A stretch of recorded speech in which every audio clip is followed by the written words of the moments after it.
In recent times, a fresh approach to religious pluralism has arisen, inspired by the superb scholarship of Francis Clooney.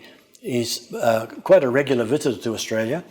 We have a little working group at ACU on collaborative theology, and in a sense it's the apple of Frank's eye. He's come out quite often.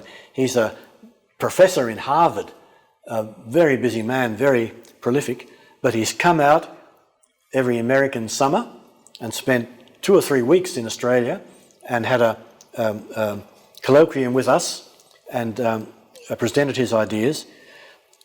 And his initiative has come to be called comparative theology. As so often, it turns out to be not entirely new. It's just a new name for something. It goes back to at least 1700 in different ways. In a way, it applies to the work many of us have been doing for years, but he has brought it to a focus and with a very special and impressive way of doing it, restricting itself to the careful and respectful reading of texts from different traditions. In his case, Hinduism. He's a real expert on the Hinduism of southern India. Not necessarily theorising about their truth or otherwise, which has normally been the case in the so-called theology of religions, but just preferring to allow these analyses to stand by themselves, amassing a rich storehouse of interpretation. He's got quite a school around him now, and there are a lot of younger scholars doing this.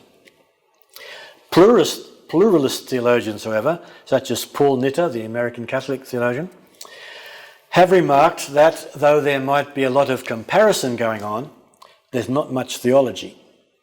In other words, it's not being taken to conclusions. The difficult questions of truth and method involved in, say, Christians coming to terms with the radically different doctrines of Buddhism, polytheistic Hindus confronting the stark monotheism of Islam, which is a very real issue now in India, or Westerners trying to cope with this elusive nature mysticism of Taoism or Shinto.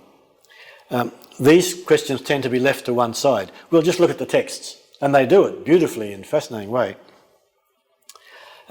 So their respect for the integrity of poetic texts is admirable, but as Nitter and others have insisted, the need to transpose their teachings into guidelines for medical, ecological, political ethics, in other words, testing their truth, is too urgent to be ignored. Well, a somewhat different perspective, incorporating both the fruits of comparison and the theoretical framework of pluralism, might be called collaborative theology. So I've sort of trademarked that concept to sum this up.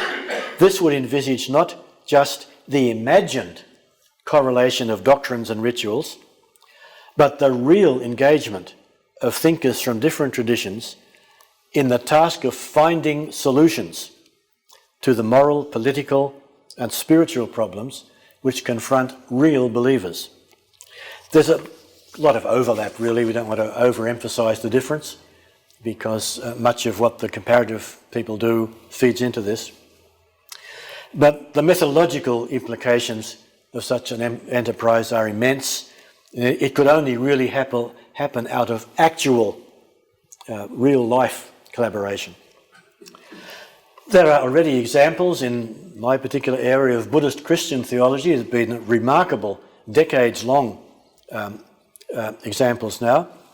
I think Buddhism represents the most profound spiritual and intellectual challenge to Christianity, but it's drowned out as a rule by the sideshow of Islamic extremism. In Asia, Buddhadasa Bhikkhu, already mentioned, Aloysius Pieris, Linda Silva, the wonderful Methodist ecumenist in Sri Lanka, Abe Masao in Japan, and many others. And in the West, Perry Schmidt-Leukel, who's a German scholar, but he's now very well known in English. Paul Nitter, already mentioned, and that wonderful Southern Methodist gentleman, John Cobb, if you ever come across his work, using the process philosophy of Alfred North Whitehead, and so on. It's happening. It's starting to happen. If comparison is the first step to understanding anything new, really, I mean, confronted with something new, if we can identify the it that's at issue, we say, oh, so they do it differently from us, but making the comparison helps to clarify what we mean by it, whatever it happens to be. So following on that, ideally there is communication with these others to verify whether our understanding of their it is on target. And this, of course, is the task of interreligious dialogue. Thus, communication mediates between the somewhat abstract knowledge at a distance, gained by comparison, and its conversion into praxis by collaboration. You must cross the bridge of actually communicating before you can be sure you're doing this rightly. Though such interactions can sometimes go as far as what's known as dual religious belonging, you might have heard of this, people who say, I'm both Buddhist and Christian. Some of you may know Gideon Goosen, now retired from ACU in Sydney. He's written a very helpful book about this. So, but they need not result in either syncretism or relativism, the bugbears of the guardians of orthodoxy. Happy to come back to this later if you wish to discuss it. And they don't imply either, which you so often hear, well, in the end, all the religions are the same. They're not. They're most definitely not. And dealing with that is the whole trade, as it were, of interreligious dialogue. But they do go beyond mere tolerance. In other words, keeping one's others, those who are different, at a polite distance, so as not to be unduly influenced by them, or often rationalised so as not to offend them. An Anglican bishop in Ireland used to call this teacup ecumenism. You know? The clergy would meet for a cup of tea and a chat, and that's enough, thank you. You know? Don't draw any conclusions. Let's just go along like that. No, we need more. What I envisage could be described as an interactive pluralism. Pluralism, but not as a static state of affairs, but a dynamic interaction of people who are different, respectful of the autonomy of distinct identities, yet striving to engage with them in the pursuit of both spiritual and ethical goals, which transcend both sides' particularities. This, of course, is much easier said than done, but it's being done.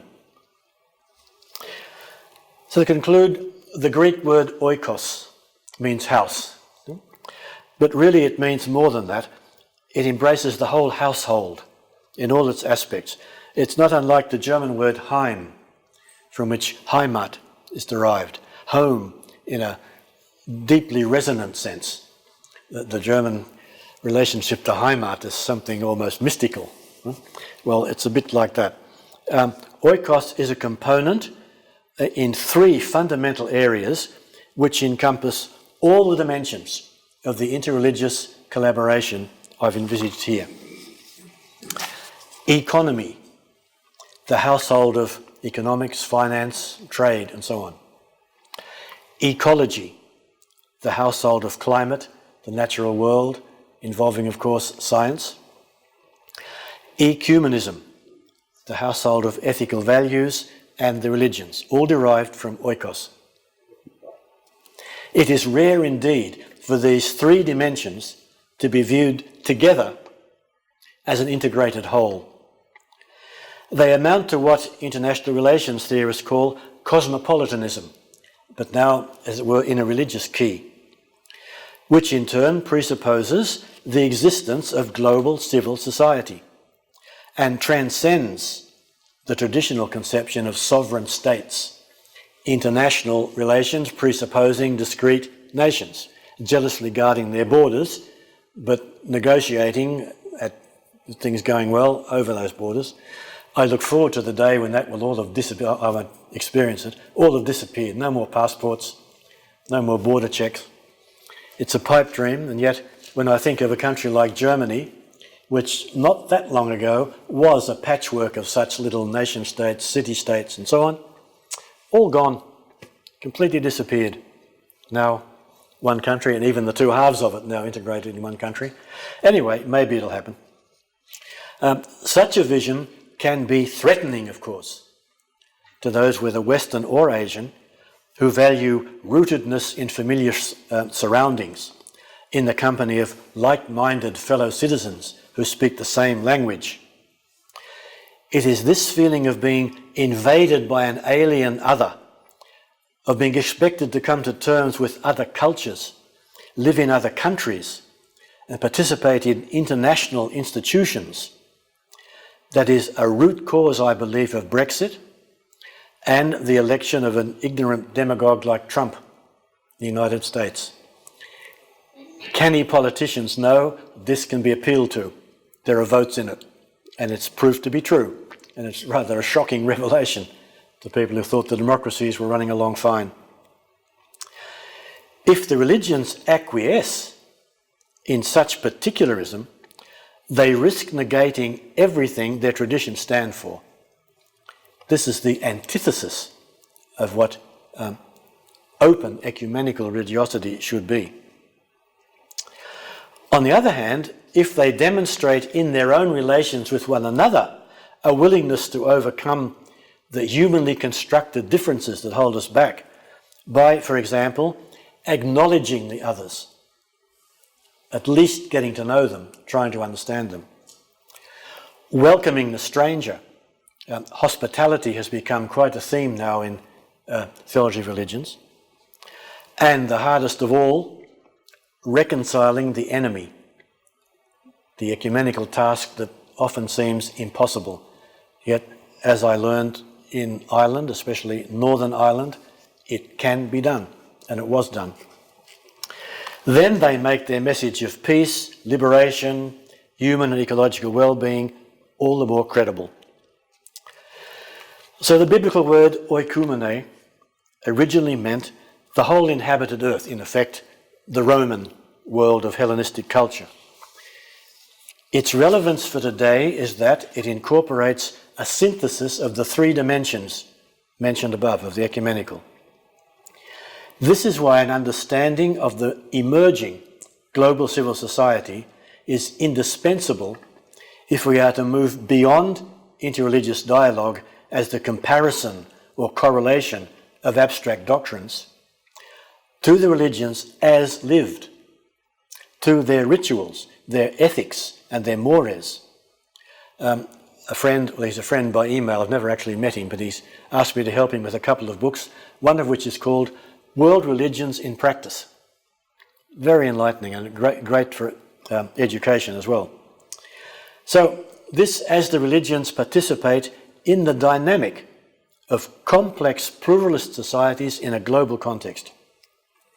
Out of this shared experience, there may emerge the kind of theology that will enable people of faith, and possibly those who proclaim with the fervour of believers that they have no faith, often in the letter writer columns of the paper, it may enable them to collaborate on the deeper spiritual task of awakening a sense of wonder and a yearning for peace, capable of overcoming the institutionalised greed, violence and delusion. They are the three key components of the Buddhist diagnosis of human ills: greed, violence and delusion. That fuel conflict and dissension the world over. The religions may well prove indispensable, not the problem, but contributing to the solution, amazingly to our secularised compatriots, to the formulation of an ethic of survival, such as the world ethos envisaged by Hans Kung. His original book was called Project Weltethos, which then became the much more abstract global ethic. But it is abstract, and some of the religions resisted this being imposed on them. But a world ethos, that makes a lot of sense. So over and above mere survival, the religion should be able to offer the world a vision of hope, which relativizes both their own fundamentalisms and particularisms and the narrow ideologies of power which political leaders seek to justify, or perhaps better, which seek to justify political leaders. And this is why, for us as theologians, it pays to locate the search for religious truth in the dynamic of global civil society. So I think that's more than enough to digest on an evening like this. Anyone whose appetite is still active is welcome to have a look at the fuller treatment in the book. Thank you.